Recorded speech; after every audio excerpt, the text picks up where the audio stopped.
Wait, William is standing on his own. Come here and see it. I was shocked, and a strange voice came out of me. No way. What are you talking about? Huh? My husband was shocked too. My father-in-law looked at us with kind eyes and said, Well, let us go camping. My name is Luna, a 55-year-old housewife.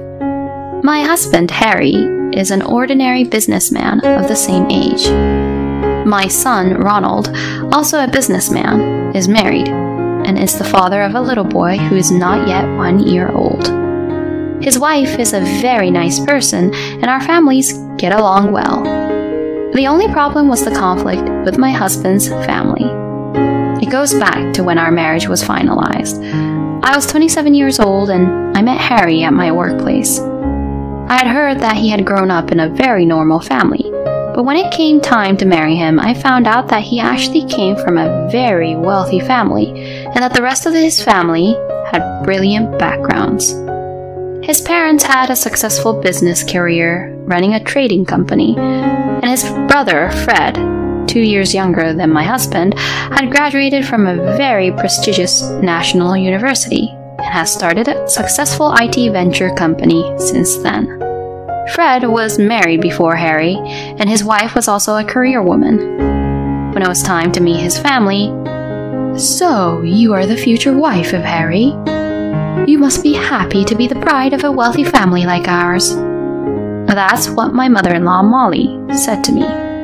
Moreover, my brother-in-law's wife and mother-in-law seemed to be on the same wavelength and got along very well. I felt a little uneasy, but Harry said, Don't worry. My mother hated me for a long time, and I hardly socialize with my family at all. I believed my husband's words, and we got married. After we were married, Molly was always sarcastic to me. When I gave birth to my first son by cesarean section after a difficult delivery, she said, "Cesarean section is such an easy way to give birth. Fred's wife had a natural birth, but it was super easy. I'm sure a well-educated career woman has a different quality in what she does." When my son went to elementary school, "Fred's son is going to a famous private elementary school." My husband is unperturbed, but one day he told me this story. "I've always been compared to my brother. I was just average in everything I did, but my brother was smart, athletic, and could do anything. So my mother's only concern was Fred. She always put him first in everything. My only escape was my father. He treated me and my brother equally. But my mother didn't like that, and I think that's when my parents' marriage started to deteriorate." My husband is right. My father-in-law William is a very gentle and kind man. When Molly said terrible things to me, he would casually send me follow-up emails, and sometimes he even apologized to me. It was William who gave my son a beautiful school bag when he started elementary school, and it was William who supported our family emotionally and financially when my husband failed at his job and was temporarily transferred to another region. My father-in-law retired from running his trading company at the age of 75. Molly stepped down at the same time too, and here we are today. I have come to appreciate William more than words can express. But then, William suffered a blow to his tailbone. He slipped on the stairs at home. Worried, I went to my husband's parents' house and found Molly and Fred. And Molly said, "Oh, William is so careless. He's going to have to rest for a while. So I'm thinking about you moving in with us." "Are you talking about us?" Harry asked, and Molly answered, "No, who would live with a couple like you who are so normal at anything? With Fred and his wife, who are the best at everything, I don't have to worry about my future anymore." That's what she said. And so my brother-in-law's family moved into my parents-in-law's house. Our house and my husband's parents' house are about 10 minutes away by car. The house is very nice, like a wealthy family's house, and there is even a small pond in the garden, so it looks like a little castle. William likes to do the gardening. There were many colorful flowers in the garden. Soon after they moved in together, I went to my husband's parents' house to see how things were going. When I went to William's room, to my surprise, he was lying in a corner of the dimly lit walk-in closet. Not only that, the study that William had used before his injury was now being used by my husband's brother as if he owned it. I complained to Molly about the situation. "Molly, I think you're treating William very badly." "Oh, I can use the room for Fred's work." "William won't use it, so I'm just putting it to good use." But that doesn't stop me from feeling sorry for him in that dingy place. I got angry, and Molly got even angrier. "I'm using a place that's not being used, making the most of the space. Can't you even understand that?" I couldn't talk back anymore and went back to William. "I'm sorry to worry you," William said apologetically. "No, don't be sorry. Is there anything I can help you with?" Then William looked a bit lonely and said, "If you could do me a favor, would you water the flowers in my garden?" I looked and saw that the flowers in the garden, which were supposed to be beautiful, were limp. Fortunately, I also enjoyed gardening, so I readily agreed, and I visited my husband's parents' house every day to do the gardening, as well as take care of William. Molly and Fred and his wife looked annoyed, but I couldn't be bothered with that when I thought about William. A few weeks later, William celebrated his birthday. Molly informed us that William was turning 80 and that she was having a family birthday party. Harry and I were also invited, and it was supposed to be a fun birthday party. When we arrived at the house that day, the party had already started, and Fred and his wife and Molly were chatting about something. But we couldn't find William there. "Hey, where is William?" Molly answered smilingly. "Huh? He's at his usual place. It's so hard to bring William's bed. William told me to leave him alone and have fun without him." I was mortified, and then I got angry. "But that didn't mean you could leave William alone. This is a celebration for William, right?" Then Molly looked annoyed. "Then why don't you guys just go to William's? I don't like that dingy place." "Okay," I said, and so did my husband. "Mom, you're so awful," he murmured sadly. Then we both went to William's. "You came to see me?" William was very happy to see us. "Happy birthday. I hope you get well soon and recover from your injuries." We celebrated William's birthday in the dimly lit room. William was delighted with the yellow umbrella we had given him to use when he gets well, and he looked at it happily for a long time. After his birthday, I took care of the flowers in the garden every day. William remained bedridden. Then one day, something happened that made me shocked. Early in the morning, when I arrived at my husband's parents' house, Molly and Fred and his wife appeared in front of me, carrying several large suitcases. "Well, take care of William, will you?" I didn't get what was going on. "We're going on a week-long trip to Guam. You can tell by looking at us, you really are dumb," she said. "I didn't know you were going on a trip," I answered. "I don't have to tell you. You are at home every day anyway, taking care of William." "Huh? Well, what about William?" "You can take care of him. I can't take William with us. We're tired of taking care of him every day. Are we not even allowed to have a break every once in a while?" Molly got angry. Fred and his wife were just nodding and agreeing with her. I was beyond angry and disgusted. "All right then, take care." I said this with a lot of sarcasm and accepted the house key they gave me. "I'm looking forward to being abroad for the first time in a long time." Molly and Fred and his wife went off, ignoring my glare. After they departed, I hurriedly finished the gardening and went into William's room. "I'm sorry, Luna." William's face is downcast. "Please don't say that. Take your time." I set a small table next to the bed with William's favorite foods. Then I invited my husband to join us for dinner. It was a very delicious and enjoyable dinner. Then I noticed William's eyes were tearing up when he was sipping his soup. "Is everything all right? Something doesn't suit your taste?" I was worried, but William said quietly, No, you always treated me well, and I'm really glad to have a good daughter-in-law like you. Molly and Fred and his wife are always having a lively dinner downstairs while William is alone and lonely upstairs every day.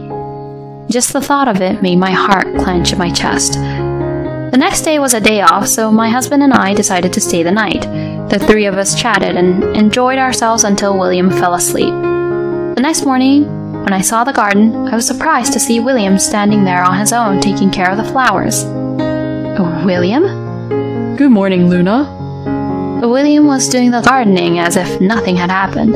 I hurriedly called my husband. Honey, William is standing there on his own. Come quickly. I was so surprised that my voice became strange. What are you talking about? My father must be bedridden. My husband too, who has come scurrying to the edge of the house, reacted like me. Huh? He was speechless. William looked at us kindly and said softly, Well, let us go camping. We were surprised, but William remained calm. He asked us to prepare for an overnight trip. We were so surprised that we just did as we were told and went back to our house to prepare. William was still standing on his own after all and looking very well. Could you drive for us? We headed for a campground in the mountains. We put our bags down, settled in, and asked William, What the hell is going on? William chuckled and said, I'm sorry I tricked you. I was a little skeptical. I guess it was right after we moved in together. I overheard a secret conversation between Molly and Fred. It went something like this. William is going to be bedridden if he keeps this up. It's really annoying, Molly said. Then there's a good facility. We'll put him there. He won't last long anyway. We can change the owner of the land and the house to us before Dad passes away, and if we can get him to write a will, it would be perfect. You would get a fair share too, Mom. Dad is bedridden, and he'll be convinced in no time if I talk to him. Fred said, That's a good idea, and the sooner we make this clear, the better. We'll do it after we get back from our trip to Guam with William's pension money. Okay. At that point, William knew what they were planning to do after he passed away, and he got to know about the Guam trip. This is no longer a family. William thought so. He decided not to give any of the land, house, and property to Molly and Fred. William decided to pretend to be bedridden to fool Molly and Fred, and walked around the yard at night when they were asleep to keep his legs strong so that he would not completely lose the ability to walk. And then he decided to see who would get the inheritance. William said proudly, I've been waiting for my chance ever since I pretended to be bedridden. I want you two to inherit everything. Molly and Fred returned home a week later after enjoying their trip to Guam. By then, William had consulted a lawyer and changed the title of the house and land to my husband. He also completed the will regarding the inheritance. Then, Molly, Fred, and his wife returned home. Oh wait, what's wrong? They were shocked to see William strolling around. William just said to them, I need to talk to you about the future. Come to the living room. William called all the family members to the living room. Oh, William, why are you standing on your own? William answered, I recovered a long time ago, and I've been doing rehabilitation work secretly in the middle of the night when you're all asleep so that I won't lose the ability to walk. I know everything you're up to. Huh? Molly was shocked. You would have put me in an institution and tried to take the land and house for yourselves and inherit everything from me. Molly and Fred became pale. It must be some kind of misunderstanding. I'm sure of it because I heard you and Molly talking in my room with my own ears. I'm sure you enjoyed your trip to Guam with the pension I'd saved up. I found out about that with just one look at the bank book. William glared at them. First of all, I've decided to give this house and land to my eldest son, Harry. And he spread the deeds on the table. What? Molly and Fred froze, their faces pale. There's more. Listen. William did not care about their reaction and continued his talk. I've decided to ask Harry and his wife to take care of my estate, and I've drawn up a will. Why? I'm sorry to say this, but Harry is an ordinary businessman, and we can manage the money better than him. After all, I run a company. Fred finally interrupted. Managing money can indeed be difficult. That's why I made sure to introduce him to a good lawyer and tax accountant. But William, Fred is better at everything than Harry. Molly got insistent, but William said, Fred, isn't your company on the verge of collapse? How did you know that? A friend of mine from my days as a business owner is well informed, and he told me that your company is looking for a large loan, but that you don't think you can repay it. Huh? At William's suggestion, Fred began to look like he was about to cry. Come to think of it, a reporter from a business newspaper came to interview me the other day. He said something about investments. With that remark, my husband held out a business card from a well-known newspaper on the desk. Then that reporter wanted me to tell you that he'd already backed it up. What does it mean, Fred? William asked, and Fred seemed to have given up. It's true. I made a bad investment. I got the money from the investors, and when I handed it over to him, he disappeared. They took the money and ran. I wanted to sell the real estate I was going to inherit from you and use it to pay off the debt. Fred confessed and looked down at the floor. Fred, you said you were going to make money. What about my share? Oh, wait, Mom, you had invested in it too? My husband looked up to the heavens. I invested $300,000 because I heard it would surely make money. I told the same story to my friends, and they must have invested about $200,000 in total. So, $500,000 in total? I was shocked too. What kind of a company owner are you when you can't even recognize such a scam? I can't trust my fortune to someone like that. Shame on you. Molly, I knew about your investment of $300,000. I checked all the bank books when you went on our trip to Guam. You will take the responsibility, and you will leave this house. I can't do that, William. I only have this house to live in. It was you and Fred who neglected your precious home. Dad, please help us. William, please. Ignoring their desperate begging, William left the room. After that, Fred had to pay back his investors and let go of the company. He tried to start another company, but it failed because he lost all trust in society. Fred's wife would never forgive him for such a situation, and they divorced soon after. Even with Molly, with whom he had been so close when they no longer had any money, they ended up fighting terribly. In the end, they had a terrible quarrel.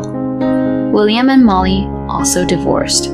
When they divorced, their property was divided, but most of it had to be used to pay off Molly's friends who invested, so there was very little left over. Molly, who got in financial trouble after the divorce, managed to live with the little allowance William gives her every month, but all we hear are complaints. She has no family, no money, and lives lonely on her own. The other day, I met Molly passing through my neighborhood. She was still arrogant. Living alone is so much easier. But I could see her loneliness. Harry and me, we moved to William's house. I enjoy gardening with William every day. In addition, our son has a new family member. This time it was a girl, and everyone was happy. And the happiest of all is William. His grandson comes to visit every weekend with his great-grandson. When it rains, William happily holds up the yellow umbrella we gave him the other day and goes out for a walk.